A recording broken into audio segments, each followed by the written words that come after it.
Cordial saludo para ustedes. En el día de hoy vamos a abordar un tema de suma importancia dentro del manejo prehospitalario y en los servicios de urgencias y en las unidades de cuidado intensivo neurológicas. Este tema es el trauma raquimedular y vamos a abordar y enfocarlo desde la perspectiva del cuidado de enfermería. El trauma raquimedular, como bien conocemos, es una de las lesiones de alguna forma más complejas y debilitantes que tiene el individuo de sufrir algunas consecuencias, no solamente a nivel físico, sino también emocional y social. Y como futuros profesionales de enfermería, es fundamental que ustedes conozcan la importancia del enfoque integral y personalizado desde ese cuidado que nosotros debemos de dar a ese tipo de sujetos. El rol de enfermería en este contexto no solamente abarca la prevención de lesiones o complicaciones inmediatas como la lesión secundaria, sino también de alguna forma hay que realizar la valoración que sea continua del estado neurológico de la persona,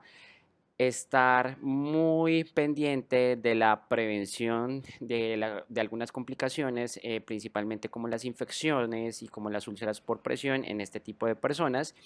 y la gestión de la movilidad, y de alguna forma también hay que estar muy atentos a la gestión del bienestar emocional de este tipo de pacientes.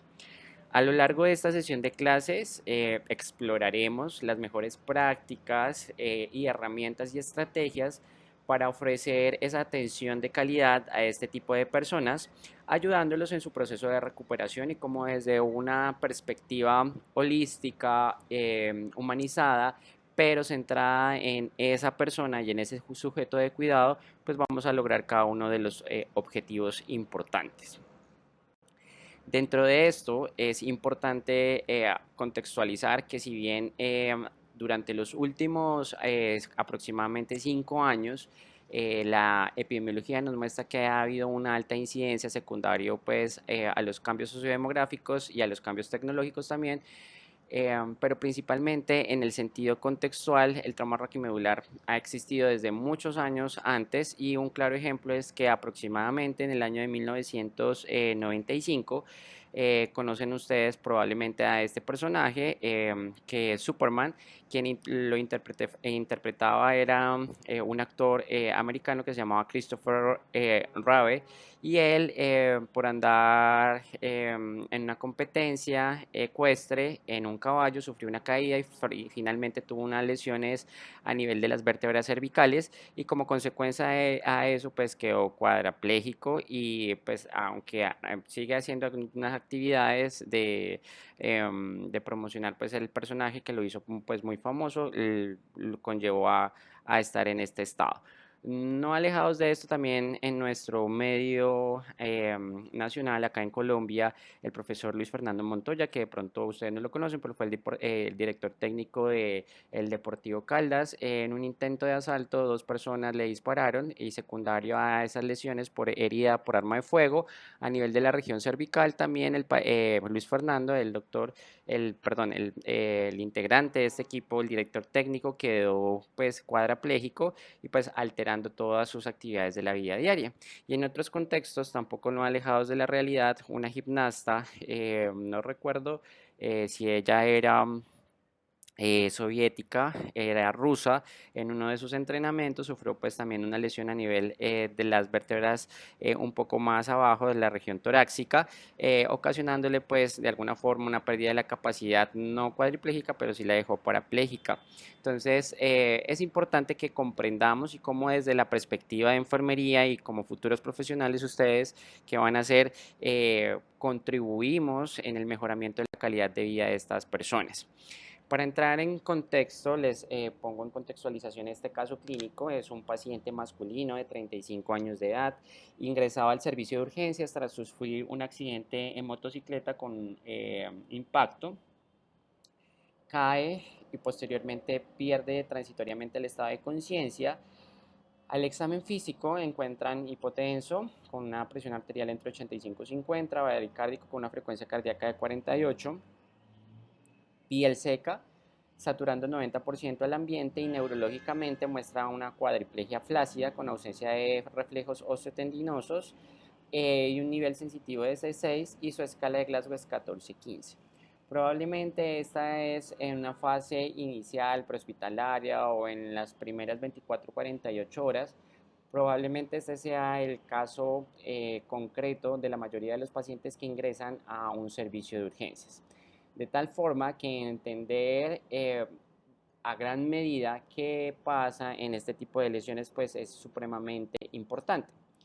Y a partir de ahí entendemos que el proceso de atención de enfermería es un proceso que ustedes han mirado a lo largo de cada una de sus carreras y lo van a ver de forma transversal. Este método que de alguna forma es sistemático, que es estructurado y que nos guía nuestra práctica de enfermería pues para proporcionar ese cuidado que sea individualizado, centrado en la persona, eficiente, pero algo muy particular que sea basado en la evidencia, que de alguna manera también se compone de esas 5 etapas, pero que antes de yo hacer esas etapas debo tener en cuenta algo supremamente importante.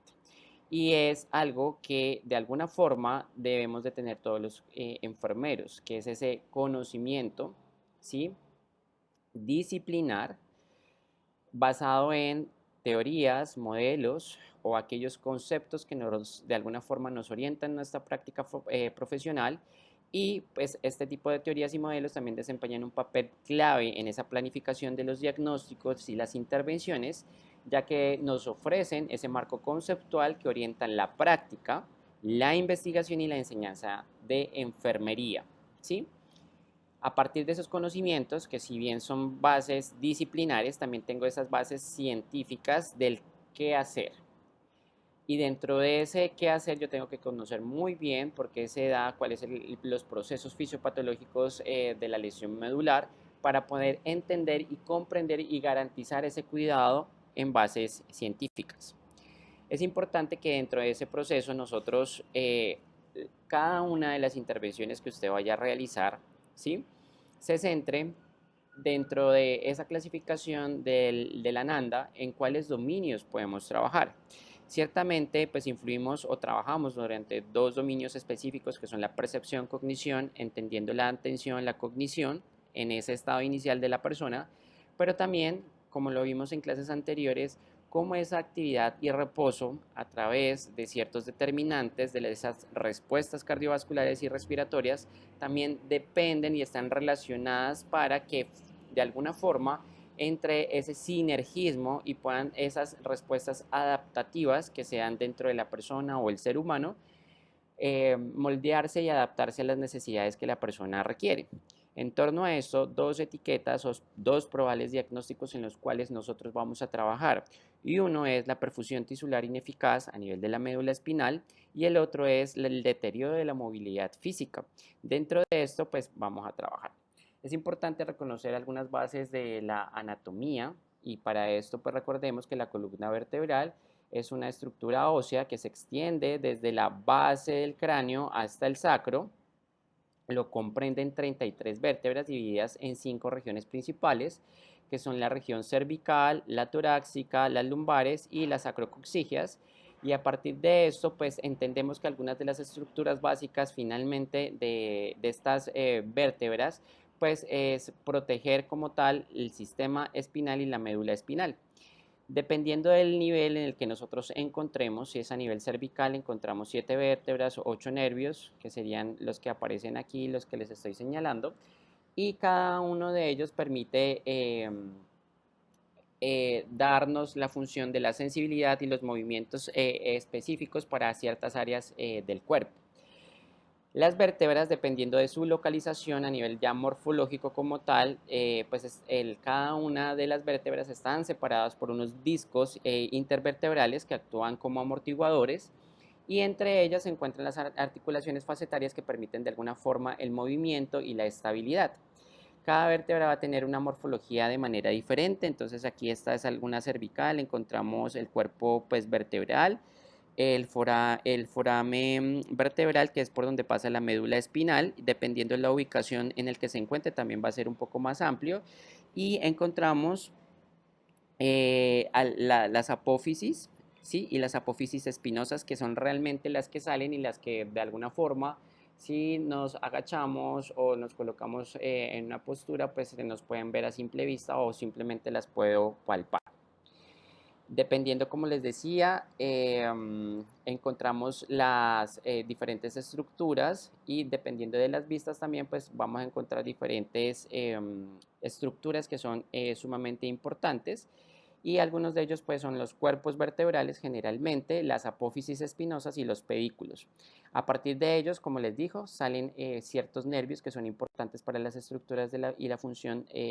específicamente en cuanto al movimiento. Y en esta imagen pues miramos la región torácica que encontramos 12 vértebras y a partir de ellas cada una con sus respectivos nervios que son pues de alguna forma importantes. Las vértebras a nivel del canal vertebral pues nos albergan y nos protegen específicamente esa médula que compone el sistema nervioso central y que es de alguna forma pues el encargado de transmitir esos impulsos nerviosos hacia y desde el cerebro. Sin la protección pues de alguna de estas vértebras, la médula espinal pues estaría expuesta a lesiones que de alguna forma pueden interrumpir la conducción de los impulsos nerviosos y pues nos da el sostén específicamente a que pues de alguna forma nosotros podamos también tener o mantenernos hacia el tronco, hacia arriba de alguna forma de pie. Para entrar ya en contextualización a lo que es realmente el trauma raquimedular, pues el trauma raquimedular incluye todas aquellas lesiones que son traumáticas y que afectan las diferentes estructuras de la columna vertebral a cualquiera de sus niveles. ¿Eso qué quiere decir? Que pueden ser estructuras óseas, ligamentos, cartílagos, músculos, sacos vasculares o áreas de irrigación próximas a cada una de esas vértebras, la región pues, y áreas propias como de las meninges y de acuerdo a esto, el resultado probablemente de una compleja interacción entre las lesiones sufridas, pues de alguna forma entre las fuerzas que ocasionan este primer traumatismo, pueden generar alteraciones musculoesqueléticas y a través del sistema nervioso. Generalmente el trauma raquimedular está asociado básicamente a lo que es politraumatismo, ¿sí? Generalmente lo que es trauma de tórax, trauma cervical, trauma de abdomen en algunos de los contextos, pero también es importante considerar el trauma cráneoencefálico, ¿sí? Por lo tanto, el diagnóstico que hay que hacerle a este tipo de pacientes es importante pues, para el pronóstico, pero a veces dependiendo de las escenas en las que encontremos los pacientes, en los que muchas veces llegan a los servicios de urgencias, no es fácil, por lo cual debe entenderse también el contexto en el que se desarrolla ese politraumatismo, ¿sí? El trauma raquimedular, si bien ahonda una lesión a nivel de la médula espinal, que puede ser de alguna forma traumático o penetrante en su función, y que secundario a eso causa un proceso fisiopatológico que es desencadenante en el cual afectan dos cosas importantes que lo podríamos resumir, la parte motora y la parte sensitiva. Sin embargo, no solamente los traumatismos, ya sean a nivel penetrantes, pues pueden ocasionar este tipo de alteraciones. También existen lesiones no traumáticas asociadas a eventos que nos pueden generar un trauma raquimedular y esas son algunos tipos de neoplasias, generalmente algunos tumores que pueden comprimir o dañar los sacos a nivel vertebral y que pueden comprimir algunos de los nervios y causar cierto tipo de complicaciones a nivel del canal medular. Infecciones, generalmente de tipo virales o bacterianas, que afecten específicamente la parte nerviosa como tal a nivel de las meninges y enfermedades degenerativas propias ya que pueden ser bien de la edad en algunos de los pacientes, como la escoliosis, que en la mayoría de los casos son algunos de tipo degenerativa y que hay que estar pendiente y pues monitoreando. En cuanto a la epidemiología, hay diferentes estudios que nos hablan de esto. Este es un metaanálisis que salió el año anterior, a mediados del 2024, en el cual hicieron una revisión sistemática y un metaanálisis donde incluyeron 229 estudios, evaluaron alrededor de 42 países y dentro de los cuales evaluaron que la mayor incidencia de trauma raquimedular, si bien está en países de vía de desarrollo, también se encontró una mínima incidencia en países en vías de desarrollo. La gran novedad para este tipo de estudio fue que pacientes del área de Japón fueron los que de alguna forma tienen la mayor incidencia y secundaria a algo muy importante que son las caídas de las propias alturas. Entonces, las caídas de las propias alturas y los accidentes de tránsito fueron las causas que conllevaron a este tipo de personas a sufrir una lesión a nivel de la médula espinal. En cuanto al tipo de lesión y la ubicación, las lesiones a nivel cervical pues ocuparon una gran incidencia y prevalencia. De igual manera, las lesiones a nivel torácica, los hombres tienen mayor probabilidad de desarrollar este tipo de lesiones que las mujeres y la edad está entre los 21 y 40 años de edad. Sin embargo, este es otro estudio, ya en nuestro contexto colombiano, fue realizado entre enero del 2005 y del diciembre del 2010. Se recolectaron datos respecto a una estancia hospitalaria y fue un registro en una unidad de cuidado intensivo en donde pues, el objetivo fue caracterizar esas partes clínicas y sociodemográficas de las personas que atendieron en ese centro. Lo realizaron en la ciudad de Medellín y dentro de ese se arrojó pues que de alguna forma las causas en cuanto al el ingreso de este tipo de pacientes eran relativamente los accidentes de tránsito, pero también las heridas por arma de fuego. Y aquí entramos a comparación con el otro estudio que les mostraba, si bien para el otro estudio los accidentes de tránsito y las caídas fueron el principal factor que llevó a una persona a tener lesión cerebral. En nuestro medio y en Latinoamérica, contexto Colombia y en Latinoamérica, las principales causas de trauma raquimedular son las heridas por arma de fuego y o las lesiones traumáticas o penetrantes a nivel de la médula espinal. Este es otro estudio que se realizó en un hospital en Bogotá, en donde también se evaluó la incidencia y las características de un trauma raquimedular, en el cual encontraron que la mayor prevalencia finalmente pues estaba dada por hombres y que las causas también eh, encontraron pues que la violencia o las heridas por arma de fuego conllevaron a que este tipo de personas ingresaran y sufrieran de un trauma raquimedular y a diferencia de los otros dos que les mostré, aquí podemos ver que las lesiones cervicales no presentaban tanta incidencia. Sin embargo, las lesiones a nivel de la región lumbar pues presentaron un mayor origen como tal en la ubicación de la lesión. Entre los mecanismos de la lesión encontramos que hay lesiones que de alguna forma se pueden dar por tres mecanismos básicamente. Las lesiones por flexión, por hiperextensión o por rotación y que de alguna forma pues causan cierto impacto importante en el momento de tener este tipo de situaciones eh, dentro de los pacientes. La mayoría de tipos de lesiones a nivel de trauma raquimedular, en un 85% también generan fracturas, en algunas que pueden ser estables, otras un poco más desplazadas y comprometer otro tipo de estructuras. Las fracturas, como les digo, las que más se dan son a nivel del cervical y de la región torácica. Causa lesiones a nivel ligamentarias y unas lesiones a nivel medulares importantes, ya como tal el compromiso a nivel de las meninges.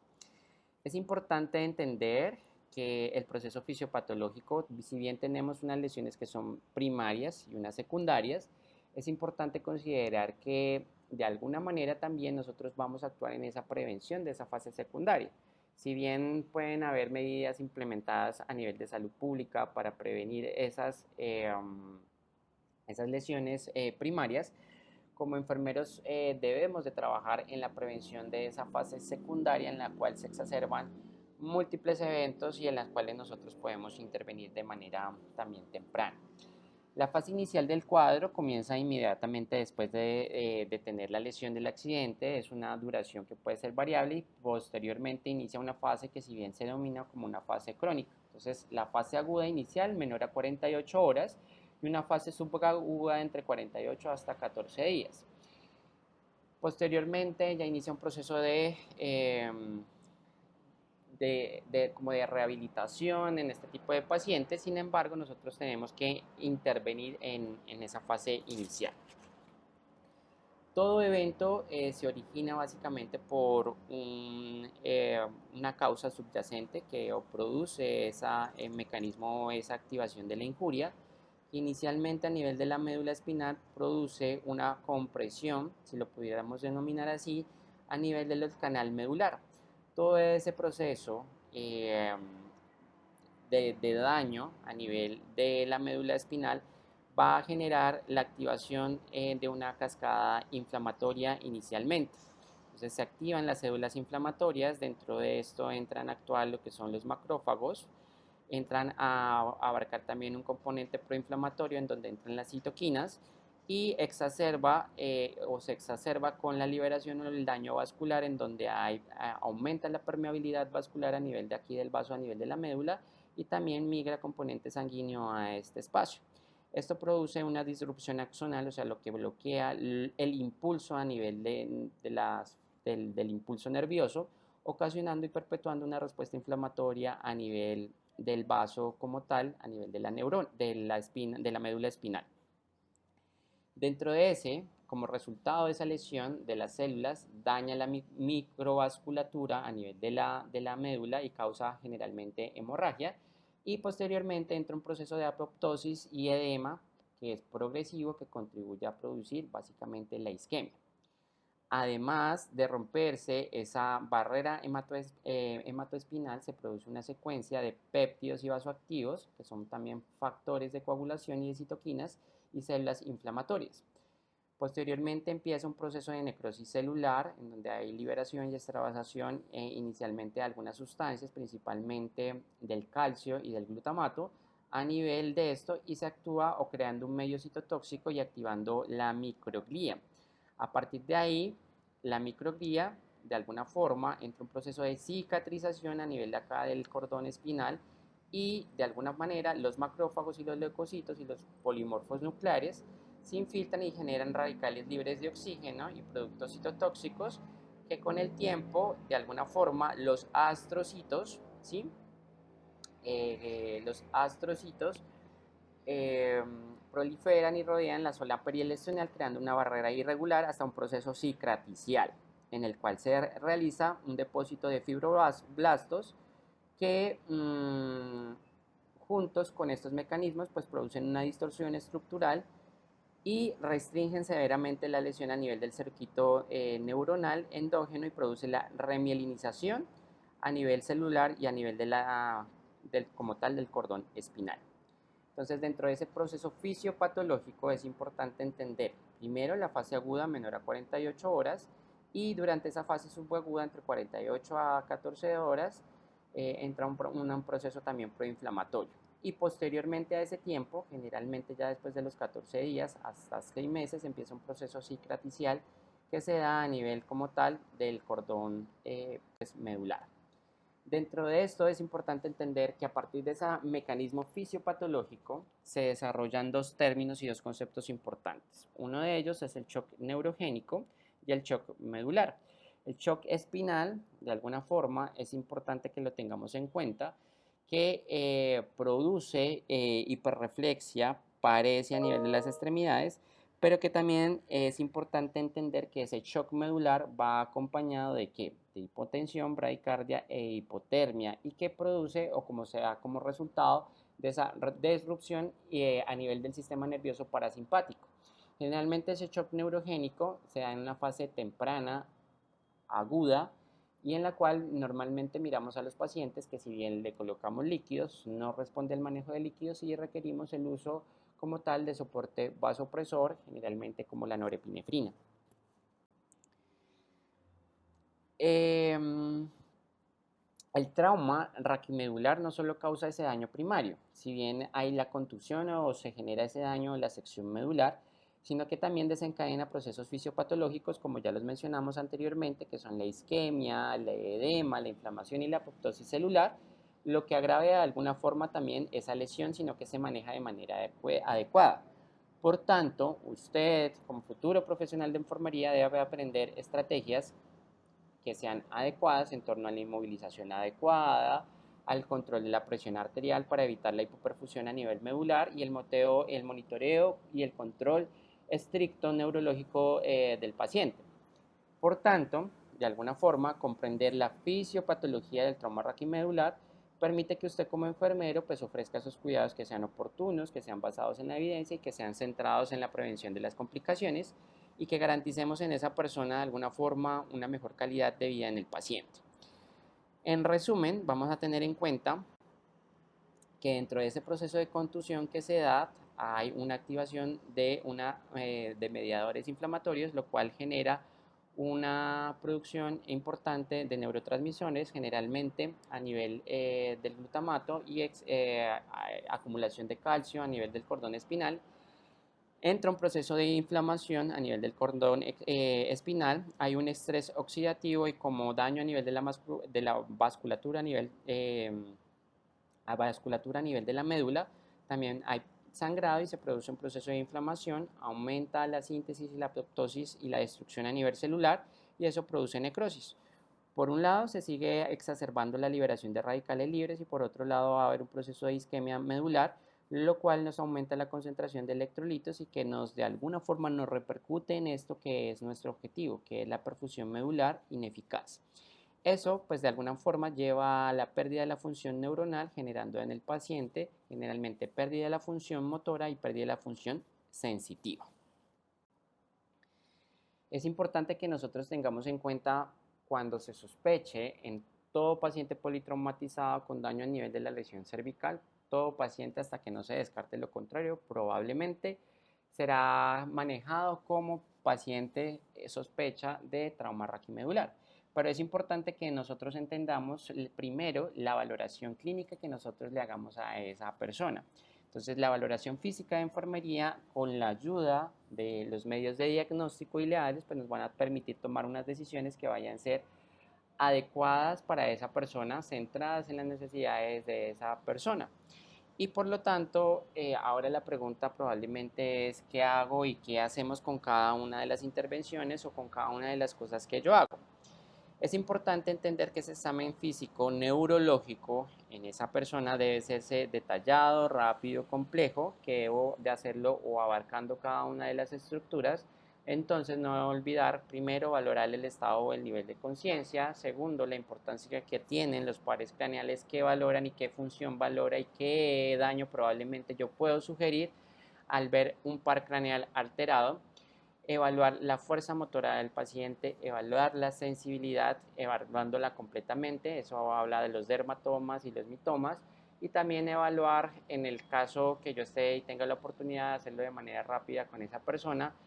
la fluidez del lenguaje, el juicio y el raciocinio. Sin lugar a dudas debo de complementar esa valoración física inicial que yo realice con esa persona, debo complementarla con una serie de medios de diagnóstico que van a ser inicialmente probablemente un TAC cerebral. Sin embargo, la resonancia magnética dentro de la literatura la describe como el estándar de oro, en la cual pues, va a abarcar todas las estructuras a nivel de la columna vertebral y que debe hacerse en base a la secuencia del ABCD, que ya lo vamos a ver. Y una de las cosas supremamente importantes es evaluar la inmovilización cervical en este tipo de pacientes.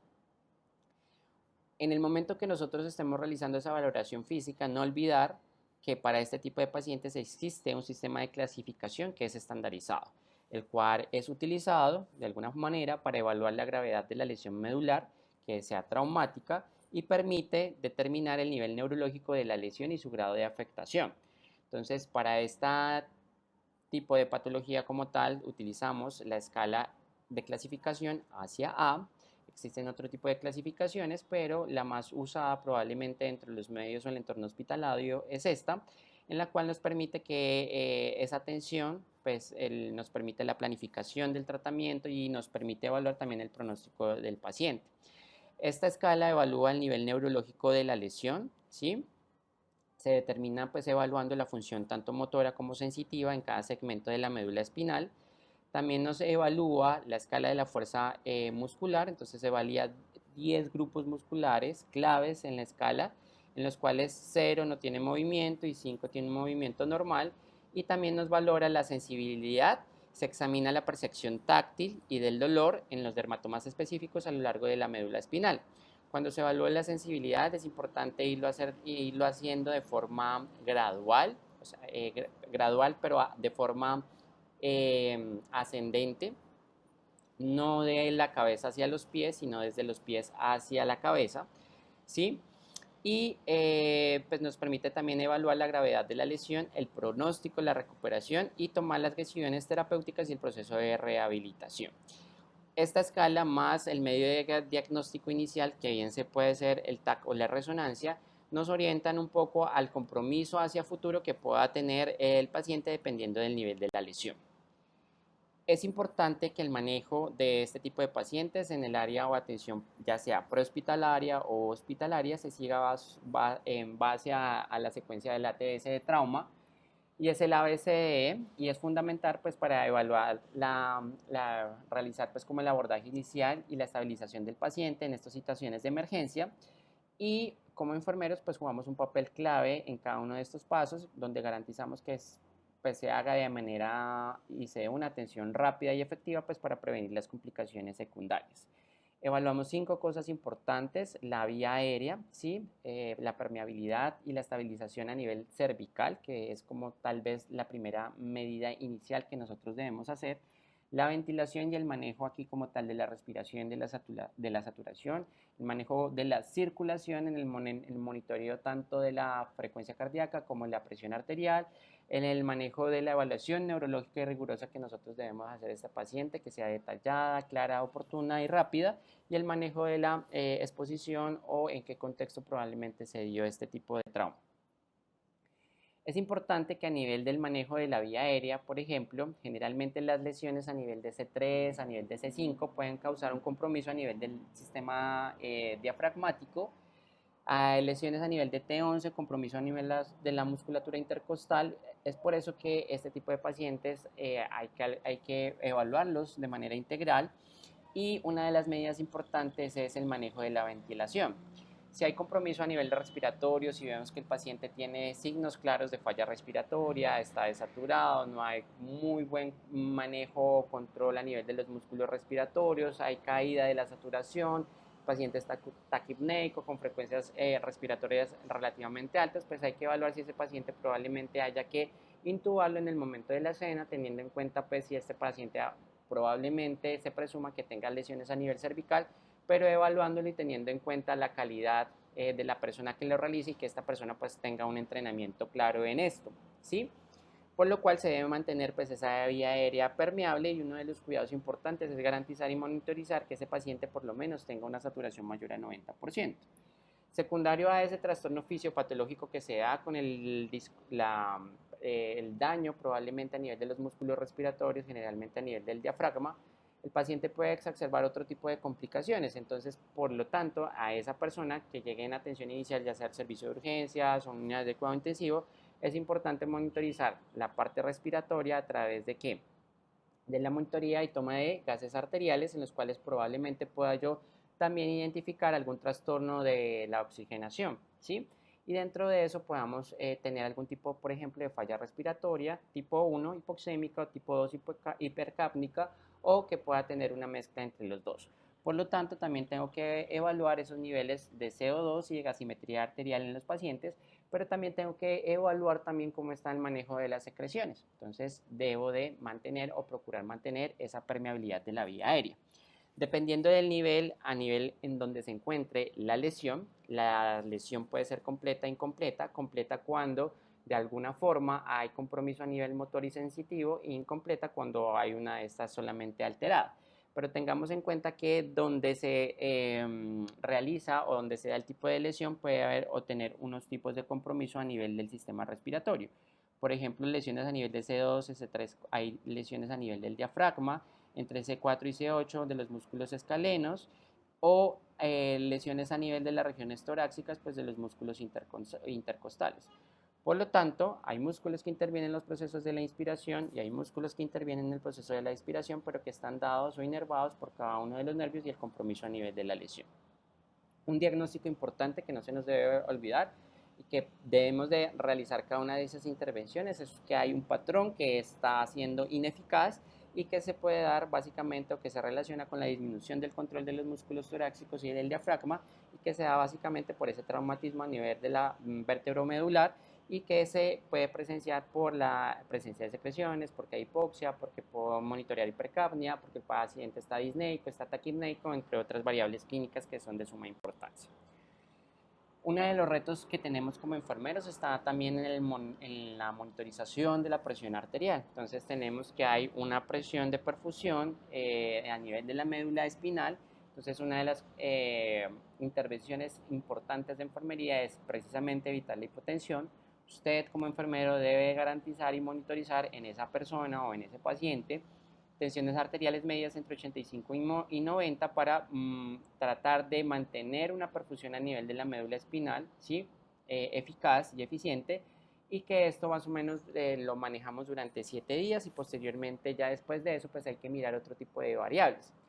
Cabe dentro de esto mmm, destacar o hablar que existen probablemente otro tipo de pruebas complementarias en las que yo valore otro tipo de contextos, porque finalmente el paciente puede llegar por un trauma raquimedular, pero puede tener otro órgano afectado, puede tener una contusión pulmonar, puede tener un trauma de tórax, el paciente puede haber desarrollado un neumohemotórax, un trauma toracoabdominal o una inestabilidad a nivel de la pelvis que tiene pues, tutores o la llevar al paciente a una estabilización a nivel de la pelvis. Entonces el complejo o lo complejo de esto es que el paciente, pues de alguna forma, no solamente los cuidados, si bien van orientados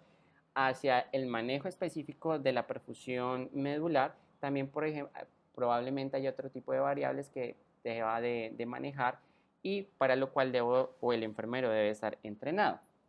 Es importante que tengamos en cuenta el manejo de los líquidos endovenosos y de los vasopresores. Generalmente en este tipo de pacientes, para garantizar ese tipo de presiones, recuerde cómo una de las respuestas a nivel del sistema nervioso es que el paciente desarrolla un shock medular por activación del sistema parasimpático. Esto hace que se desarrolle un proceso de vasodilatación a nivel periférico y el paciente generalmente como respuesta a eso genere bradicardia, hipotensión, que no mejore a los líquidos, por lo cual pues usted debe garantizarle unas metas de presión. Entonces con la administración de este tipo de medicamentos que son los vasopresores, pues vamos a garantizar.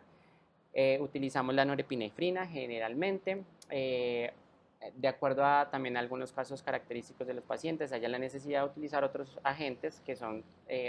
vasopresores o como coadyuvantes para este tipo de medicamentos como la vasopresina. Y una de las variables clínicas importantes es evaluar y monitorizar la PVC del paciente como respondedor o no a volumen.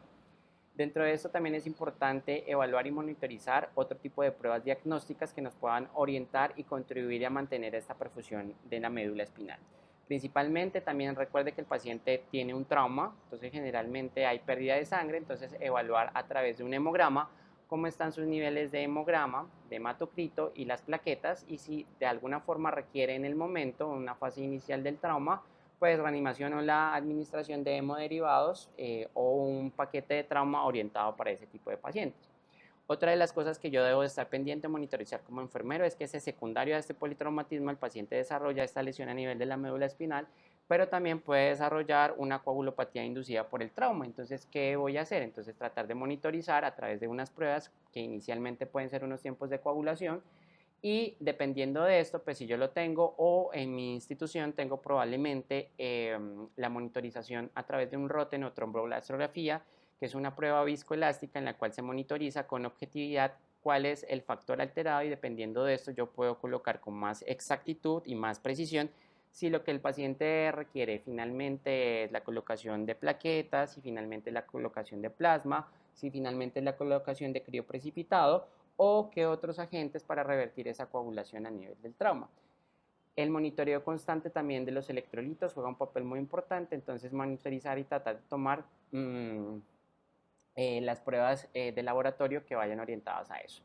Entonces, dentro de esto es muy importante evaluar la respuesta cardiovascular en torno a la presión arterial de la persona, ¿sí? La frecuencia cardíaca y como intervenciones pues ya miramos que podemos hacer mucho en cuanto a esto. Desde el monitoreo de la presión arterial, entonces primero canalizar al paciente, tener buenos accesos venosos, si se requiere la colocación o inserción de un catéter venoso central, la administración y el control de líquidos administrados y eliminados que yo haga en ese paciente, el monitorizar o controlar la presión arterial a través del uso de vasopresores, ¿sí? La toma y el control de los laboratorios, que puede ir incluida desde la inserción de una línea arterial para el monitoreo de la presión arterial con mayor exactitud o la toma de muestras de laboratorios. ¿Sí? Entonces, el reto que nosotros tenemos en cuanto al manejo en esta fase probablemente es alto. En cuanto al compromiso también que podemos encontrar en este tipo de pacientes está las lesiones a nivel lumbar, L1 y L2, pues generan un compromiso a nivel del detrusor, hay vejiga, hay relajación de esfínteres urinarios y hay inervación diafragmática, y un diagnóstico en el cual nosotros probablemente tenemos que intervenir es el deterioro de la función urinaria relacionado con la disfunción neuromuscular manifestada por la retención urinaria y pues por el vaciamiento incompleto. Entonces normalmente este tipo de pacientes desarrollan vejiga neurogénica y en fases ya relativamente un poco más crónicas, este tipo de pacientes, algunos no generan, pues de acuerdo a su nivel de sensibilidad, ellos no sienten, entonces orinan por rebosamiento o hacen retención urinaria, entonces hay que entrenar ya sea al paciente, al cuidador, para el manejo y la inserción de un cateterismos vesicales intermitentes, dependiendo de el volumen que manejen los pacientes. Entonces, probablemente, dependiendo de los volúmenes que el paciente orine, pues haya que hacerlos en fases agudas probablemente un poco más frecuentes, ¿sí? O se evalúe la necesidad de colocarle una sonda de vesical por permanencia al paciente dependiendo del estado en el que se encuentre. Por lo cual, aquí juega un papel muy importante en esto todo que ya vamos aquí a hablar, y es el apoyo familiar y el cuidador como eje central de esa persona, que probablemente va a quedar con deterioro de la movilidad, que es otro de los diagnósticos en el cual nosotros vamos a intervenir, pero de alguna forma también hay que entrenarla en otro tipo de habilidades. Los cambios de posición, el manejo de la diuresis a través de la enseñanza o el entrenamiento a ese cuidador en la inserción de cateterismos vesicales, en el manejo también de otro tipo de dispositivos y en la prevención de úlceras por presión. Entonces, no solamente en esta fase, si bien es una fase inicialmente aguda en la cual debemos de actuar rápido, también debemos de ir pensando si esa persona cuenta con una buena red de apoyo familiar para el manejo y la guía de cada una de sus intervenciones. Esas intervenciones de cuidado también deben ir orientadas al manejo del dolor. De acuerdo a esto y dependiendo del nivel sensitivo en donde se dé la lesión, algunos de los pacientes desarrollan polineuropatías secundarias al trauma raquimedular. Entonces, la exacerbación crónica de este dolor aumenta, la sensibilidad aumenta y ese aumento de la sensibilidad se transforma en dolor que puede ser nociceptivo o un dolor propiamente neuropático y que de acuerdo a este tipo de pacientes probablemente necesiten algún tipo de medicamentos como la pregabalina o como la carbamazepina, ¿sí? Que son medicamentos que se utilizan en este tipo de pacientes. Otra de las cosas importantes y en las cuales debemos de actuar es las medidas para la prevención de la trombosis venosa profunda a través de la colocación o administración de algunos anticoagulantes o que generan pues, unas dosis de tromboprofilaxis y se debe dar en unas fases iniciales entre 48 a 72 horas, individualizando el contexto del paciente, porque si es un paciente que, por ejemplo, está sangrando, está muy coagulopático, el paciente aún requiere recarga transfusional, pues yo no lo puedo anticoagular porque pues va a exacerbar mayor riesgo de sangrado y después va a exacerbar eh, más probablemente la estancia del paciente. Entonces cada caso se habla por individualizando cada contexto y cada caso clínico de cada paciente como tal o sujeto de cuidado o persona. La dosis profiláctica, pues ya saben que más o menos tenemos que estar atento a esto y evaluar otro tipo de situaciones porque pues dependiendo también de los antecedentes que tenga la persona, pues también asimismo va a ir una ajustada una dosis, ¿sí? Pero que también debemos de estar como enfermeros capacitados para saber cuáles son las contraindicaciones al administrar cualquier fármaco, evaluar la respuesta inmediata ante un evento adverso y cualquier efecto que pueda tener. Entonces, a través de esto, pues es supremamente importante nuestro rol como enfermeros, ¿sí? Entonces, la tromboprofilaxis individualizando el contexto del caso, teniendo en cuenta que hay algunas contraindicaciones, unas pueden ser relativas, otras absolutas, pero generalmente entre 48 a 72 horas la administración de enoxaparina generalmente. El manejo de las úlceras por presión, de acuerdo a esto, es un cuidado que es el pilar fundamental como enfermeros, ¿sí? Entender y comprender de acuerdo a eso La movilización también del paciente. En fases agudas probablemente el paciente se pueda movilizar, pero en bloque, dependiendo también del nivel de la lesión. Hay algunas lesiones a nivel cervicales, torácicas o lumbares que requieren fijaciones o tracciones, ¿sí? Entonces hay que mirar y evaluar muy bien esto. Y la movilización de este tipo de pacientes generalmente se da en bloques cuando no hay control como tal de la fractura o el nivel de la lesión, por lo cual requerimos mínimo 3 personas para movilizar un paciente, pero lo ideal sería más o menos cuatro personas para como tal mover y tratar de movilizar a ese paciente. Entonces, a través de los cambios de posición, de alguna forma tenemos que ayudar a controlar esto. Y el manejo del ilio, que es una de las cosas importantes, la mayoría de este tipo de pacientes, también en algunas de las lesiones, generalmente a nivel de las lesiones torácicas o de las eh, lumbares, generan algún compromiso a nivel de la parte intestinal, baja como tal esa función o esa respuesta intestinal, la parte como tal del peristaltismo, y algunos de los pacientes por reposo intestinal pues desarrollan un estreñimiento crónico y hay que también estar evaluando la parte intestinal, al menos que la persona haga una o dos deposiciones por día o una al menos, pero que es importante porque como secuelas de esto se puede generar un estreñimiento crónico y hay casos en los cuales los pacientes secundarios a estreñimiento crónico, el paciente no hace deposición y termina con dolor abdominal. Resulta que el paciente era impactado, hace una obstrucción intestinal, hace abdomen agudo y por ahí nos entramos a otro tipo de complicación. Otro tipo de diagnósticos que podemos ver dentro de este proceso es el deterioro de la movilidad física relacionada con la lesión neuromuscular y se manifiesta pues por la incapacidad para la marcha y la debilidad muscular. Aquí podemos evaluar o como datos importantes que se relacionen con esto es valoración de la fuerza muscular, entre otras partes de la escala neurológica que yo valoro en este paciente.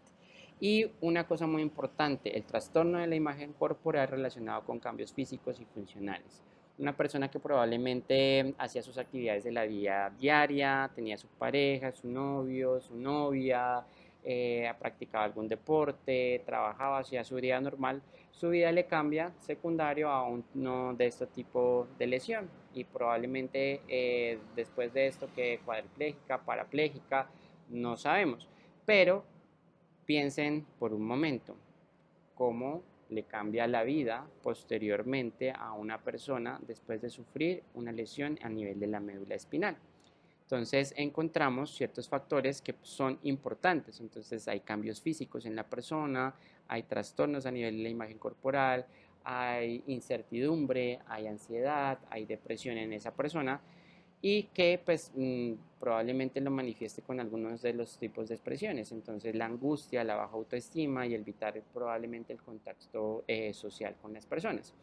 Por tanto, es importante vigilar y monitorizar no solamente la parte física, ¿sí? Sino también esa parte emocional en esa persona. Que esa persona, ese hombre que esté ahí en esa cama, que no pueda movilizarse, ¿será que tiene esposa? ¿Cuántos hijos tiene? ¿Qué hacía? ¿Qué va a hacer ahora de su vida? Por tanto, es importante evaluar el contexto familiar, sociocultural que tiene esa persona. ¿Mm? Conclusiones importantes para esto, la prevención de la lesión pues secundaria, entonces nos centramos en esa respuesta, entonces enfermería debe monitorizar y aplicar medidas para mantener la estabilidad hemodinámica y evitar complicaciones como úlceras por presión. Valorar neurológicamente al paciente, o sea que eso implica que usted como profesional de enfermería pues haga una evaluación neurológica completa, que sea rigurosa, continua, que utilice las escalas y que de acuerdo a eso permita detectar alteraciones y guiar decisiones clínicas y también mirar o evaluar las complicaciones y las necesidades, identificar qué riesgos y qué complicaciones y qué estrategias preventivas pues va usted a manejar con esa persona que usted está cuidando. No siendo más, pues les agradezco y recuerden que un profesional de enfermería con conocimientos, con empatía, con liderazgo, transforma vidas. En ese momento que usted esté cuidando a la persona que sufrió una lesión con trauma raquimedular, probablemente su nombre, su profesión, nunca se le vaya a olvidar. Muchas gracias.